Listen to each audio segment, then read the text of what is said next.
कैसे आप लोग? आई होप आप सभी अच्छे होंगे। स्वागत है आपका अपने teacher Vishnu ji bright future academy में। आज आपके लिए क्लास 11th के बच्चों के लिए, जी हाँ, जो क्लास 11th के बच्चे ऑलमोस्ट जहां भी मेरे साथ बच्चे पढ़ते हैं फेस टू फेस क्लास में हमारे, तो वहां पे ऑलमोस्ट अब सिलेबस कवर हो चुका है। जी हाँ, जितने भी सिलेबस है हमारा अब आपकी टीएस गिरेवाल बुक के अकॉर्डिंग टोटल 20 चैप्टर है। जी बेटा, टोटल 20 चैप्टर आपके सिलेबस में मान लो, और ये 20 चैप्टर हमने कवर आपको करा दिए हैं। स्पेशली वीडियो बच्चों के लिए है जो बच्चे मुझसे फेस टू फेस क्लास ले रहे हैं और उनको ये कंफ्यूजन है कि कैसे वो अपने सिलेबस को पूरा कंप्लीट करें, 20 चैप्टर कैसे पूरे कर पाए। तो बस सिंपल सी बात बता रहा हूं आपको कि कौन कौन से वो चैप्टर हैं जो इजी चैप्टर है और जो आप एग्जाम में आप उसे स्कोर कर सकते हैं अच्छा उन्हें पढ़ने के बाद। जैसे बेटा चैप्टर हमारा ये है, जो यहां से क्या लिखा है इजी चैप्टर, दैट मींस कि वो चैप्टर इजी वाले चैप्टर कौन से हैं। तो सर एक सिंगल एंट्री सिस्टम जो कि चैप्टर नंबर 20 है, जो कि एग्जाम में फिर से बेटा 6 मार्क्स का आना ही आना है।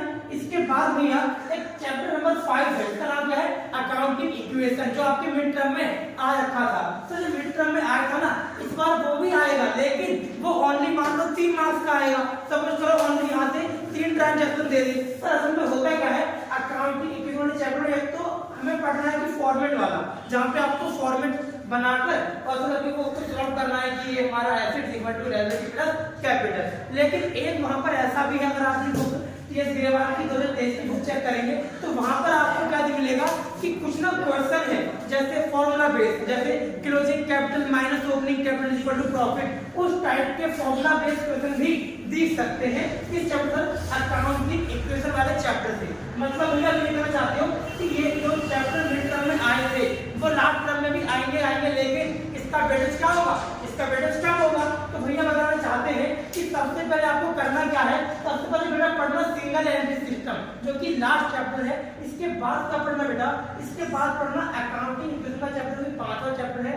इसके बाद पढ़ना जर्नल एंट्री का, जो कि 8 नंबर का चैप्टर नंबर 8 है, लेकिन मान लो कि 3 मार्क्स में आ जाएगा। तो बहुत ही कम वेटेज बता रहा हूँ, हालांकि इससे ज्यादा ही आएगा क्योंकि ये दो चैप्टर में मिड टर्म में आ चुके थे। 2 कॉलम कैश बुक बेटा, 2 कॉलम कैश बुक आता ही आता है, लेकिन हाँ पिछली बार आपका वो नहीं आया था पैटी कैश बुक। तो ऐसा हो सकता है कि इस बार वो लोग पैटी कैश बुक भी एग्जाम में दे दें, और पैटी कैश बुक एग्जाम में आया तो बेटा 4 मार्क्स का 6 मार्क्स से कम तो आता ही नहीं है। तो कहने का मतलब ये भैया कि सबसे पहले मुझे क्या पढ़ना है, सबसे पहले मुझे जो चैप्टर नंबर 20 है सिंगल एंट्री सिस्टम, इसको अच्छे से पढ़ना है। जहां पे पहले 2 तरह के अकाउंट बनते हैं, इसका नाम क्या है स्टेटमेंट ऑफ अफेयर और स्टेटमेंट ऑफ प्रॉफिट और लॉस, ये 2 बनते हैं। सर इसके अलावा अकाउंटिंग इक्वेशन जिसके अंदर या तो फॉर्मूला बेस आएगा या फिर फॉर्मेट बेस आएगा, वैसे क्वेश्चन आएंगे, बहुत इजी चैप्टर माना जाता है। जर्नल एंट्री के अंदर स्पेशली आप स्पेशल ट्रांजैक्शन जरूर पढ़ना, जैसे भैया वो बैड डेट की एंट्री हो गई,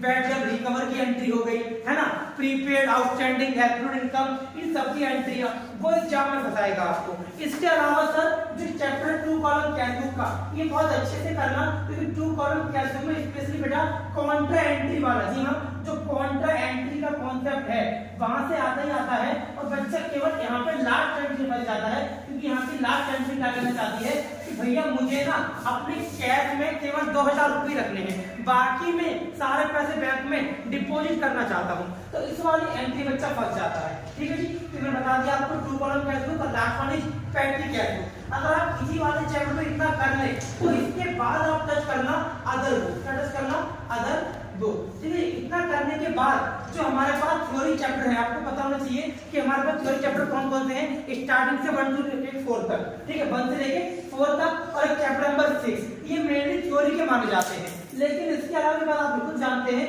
जितने भी प्रैक्टिकल चैप्टर हैं वहां से भी कहीं ना कहीं थ्योरी का क्वेश्चन बन ही जाता है। तो सर कहने का मतलब केवल इतना सा है कि भैया केवल मेरे को थ्योरी को केवल चैप्टर 1 से लेकर 4 तक नहीं समझना है, बाकी जितने भी प्रैक्टिकल चैप्टर हैं मुझे इसकी भी थोड़ी बहुत थ्योरी पता होनी चाहिए। ठीक है, और अगर थ्योरी की बात करूं तो सबसे इंपॉर्टेंट चैप्टर थ्योरी का कौन सा है बेटा, दैट इज चैप्टर नंबर 16, जिसका नाम क्या है प्रोविजन एंड रिजर्व। क्या नाम है जी, प्रोविजन एंड रिजर्व। सर ये चैप्टर सेकंड टर्म का थ्योरेटिकल चैप्टर है और जहां से क्वेश्चन आना ही आना है। एक क्वेश्चन यहां से कैसा आता है कि बताओ प्रोविजन में और रिजर्व में क्या डिफरेंस है, आगे भी बात समझ। सर एक क्वेश्चन यहाँ पे ऐसा आएगा कि प्रोविजन रिजर्व में क्या डिफरेंस है, जो कि बहुत ही फेमस क्वेश्चन है, एग्जाम में पूछा जाता है। आपको कुछ जानते हो तो चैप्टर नंबर 4 है आपका, जहां पर आपको केवल चैप्टर का नाम क्या है cash basis and actual basis, यानी कहने का मतलब इसमें दो ही बातें पढ़नी है। चैप्टर का नाम है बेसिस ऑफ अकाउंटिंग, मतलब हमारे पास दो तरह के बेस होते हैं,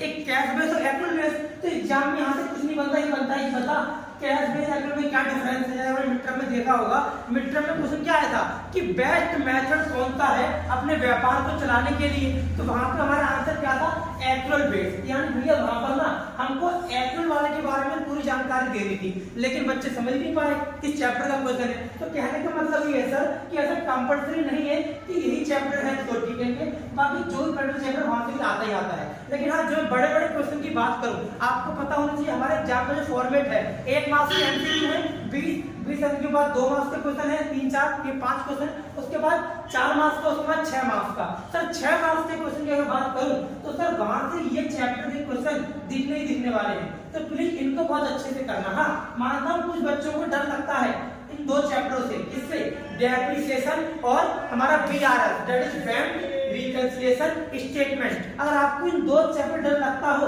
तो मैं कहूंगा इन दो चैप्टर को एकदम लास्ट में करना। आज हम आ गए हैं 11-12 जनवरी पर, अगर हम आज 12 जनवरी पर हैं तो मैं चाहता हूं कि जो मैंने यहाँ पे लिखा है इसी चैप्टर, यानी ये 3 और 2 5, यानी 5 चैप्टर ये कंप्लीट करने, मान लो 31 जनवरी तक का मैंने आपको टाइम दिया। अगर 31 जनवरी तक ये 5-6 चैप्टर भी कर लेते हैं तो कुछ हद तक आपको ये समझ लो कि 40 नंबर के एप्रोक्स आप ला सकते हैं, मतलब ये गरीब बच्चा पास तो हो ही सकता है। सर कहने का मतलब ये है कि डेप और बीआरएस है, अगर चैप्टर डिफिकल्ट लग रहे हैं तो प्लीज इनको आप कब करना, आप इसे करना फरवरी मंथ में, यानी कि 5 फरवरी के बाद करना, क्योंकि अगर अभी पढ़ोगे 5 फरवरी के बाद तो वो रिटेन रहेगा, आपको याद रहेगा। हमारा एग्जाम भी कब होगा, मान लो 15 का एग्जाम होगा, तो अगर 15 फरवरी के बाद एग्जाम होगा तो एकदम लास्ट में पढ़ने का वैल्यू आपको मिलेगा।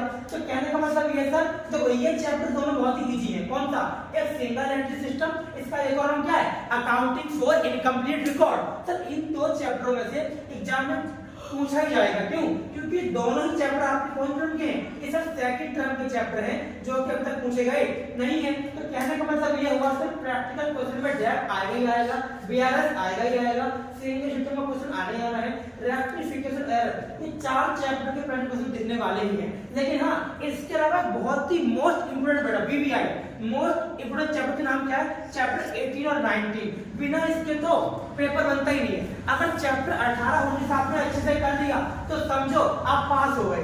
गवर्नमेंट स्कूल में बच्चों को टीचर ने ये बताया कि सर ये 2 चैप्टर 27 मार्क्स के एग्जाम में आते हैं।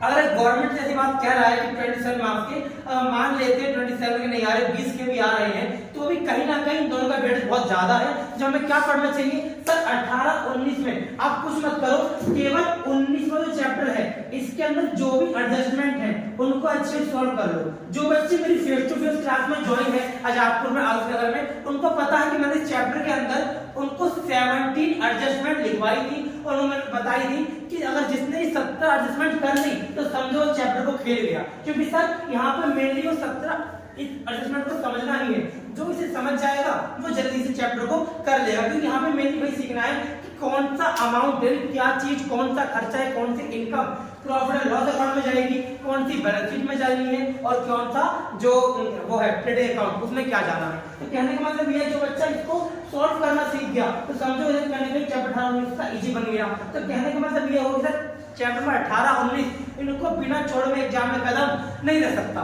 यानी सर आपके 2 चैप्टर करने ही करने हैं किसी न किसी हालत में, सबसे पहले आपको यही करने चाहिए। अगर आपको इसलिए भी डर लगा है तो भाई अगर इससे डर लगा है तो आपके पास कोई और ऑप्शन नहीं है, आप डेप और बीआरएस को मजबूत बनाएं, क्योंकि डेप और बीआरएस से क्वेश्चन आना ही आना है। डेप तो फिक्स है, डेप अकेला चैप्टर मान लो 10 मार्क्स का है, क्यों, क्योंकि 6 मार्क्स में यहाँ से प्रैक्टिकल क्वेश्चन आएगा और 4 मार्क्स में मान लो कि अगर थ्योरी छप गई तो पूछने का पता एसएलएम यानी कि स्ट्रेट लाइन मेथड और डब्ल्यूडीवीएम, इन दोनों में क्या डिफरेंस है। तो भैया ले देके हम फंस जाएंगे। यानी अब ये कहना चाहते हो कि जो प्रैक्टिकल चैप्टर हैं उनको हल्के में नहीं लेना, उनकी थ्योरी भी अच्छे से पढ़ के जानी है, क्योंकि उनकी थ्योरी भी एग्जाम में आ गई मैं तो कर ही नहीं पाऊंगा, क्योंकि मेरे थ्योरी क्या पढ़ेगा, मैं केवल थ्योरी का चैप्टर 1 से लेकर 4 तक अच्छे पढ़ के गया हूँ। और हाँ प्लीज प्रिंसिपल जरूर पढ़ना बेटा, एक प्रिंसिपल है हमारा गाप वाला GAAP यानी कि गोइंग कंसर्न वगैरह, ठीक है, जो ही प्रिंसिपल है ये एग्जाम में आते ही आते हैं। तो कहने का मतलब ये है कि सर जो आपने बताया कि सबसे पहले क्या पढ़ूंगा, सिंगल एंट्री सिस्टम, फिर पढ़ूंगा अकाउंटिंग इक्वेशन,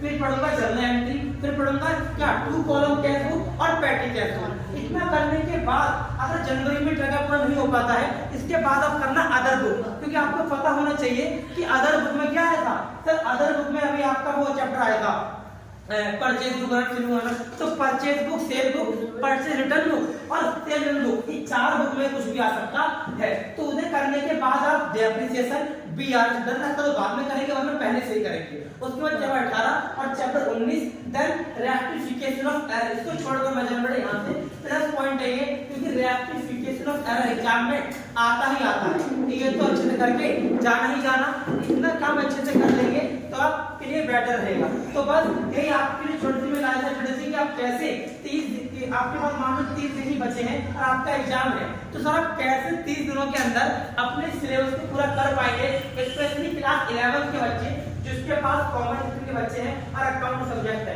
अगर हाँ कॉमन विदाउट मैथ है तो आपके पास तो एक प्लस पॉइंट है कि आपके पास मैथ नाम का सब्जेक्ट नहीं है जिसको आपको टाइम देना पड़ेगा, यानी आपके लिए अकाउंटेंसी और इको में अगर आपने टाइम दे दिया तो बिलीव में आप अच्छा स्कोर कर जाएंगे। एक कॉमर्स वाले बच्चे के लिए अकाउंटेंसी, इकोनॉमिक्स और बिजनेस स्टडी, ये 3 सब्जेक्ट तो ऐसे जहां बच्चा स्कोर कर सकता है। अगर आपने मेरी स्ट्रेटजी फॉलो कर ली, इस तरीके से आपने पढ़ लिया, तो समझो कुछ हद तक आपके नंबर 80 में से कितने मान लो 60 तो आ ही जाएंगे। लेकिन हाँ तरीका यही है, अगर आप 12 जनवरी के पास आ चुके हैं तो सर 31 जन तक कम से कम ये 5 chapter, single entry, accounting question, general entry, 2 column cash book और petty cash book, other book, sale book, purchase book और सेल का रिटर्न, परचेज का रिटर्न, अगर ये आपने पूरे कर लिए तो समझो कुछ हद तक आप 40 मार्क्स कवर कर चुके हैं। बाकी 40 के लिए मेहनत वाले चैप्टर करने पड़ेंगे, जैसे हार्मोनिक्स, डेप्थ और रेक्टिफिकेशन एरर। इतना करने के बाद आपको कॉन्फिडेंस आ जाएगा। लेकिन मैं वही बात कहूंगा, डेली सुबह 4 बजे उठ के या 5 बजे उठ के क्या करो, थ्योरी को रट के लगाओ। जैसे चैप्टर 1 से लेकर 4 तक प्रॉपर थ्योरी है, उन थ्योरी को पढ़ो। उससे क्या होगा, अगर डेली पढ़ेंगे तो एक आइडिया रहेगा हाँ लिखना क्या है। और आपको पता होना चाहिए अकाउंटेंसी की थ्योरी पढ़ने से फायदा ये भी है कि बंदा बिजनेस स्टडी में छाप के आ जाता है। ऐसे हमारे बहुत सारे बच्चों ने किया कि अकाउंट की थ्योरी कहां पे आ गई, बिजनेस स्टडी में, नंबर वहां भी ले गए। तो कहने का ये सर अगर मैं इस तरीके से पढ़ूंगा तो मैं अच्छा स्कोर कर जाऊंगा। तो बस आपको बेस्ट हो आपके एग्जाम के लिए, ऑल द बेस्ट बेटा। इस तरीके से तैयारी करना ताकि आप अच्छे नंबर ला सकें। तो मिलते हैं नेक्स्ट वीडियो में। Thank you so much.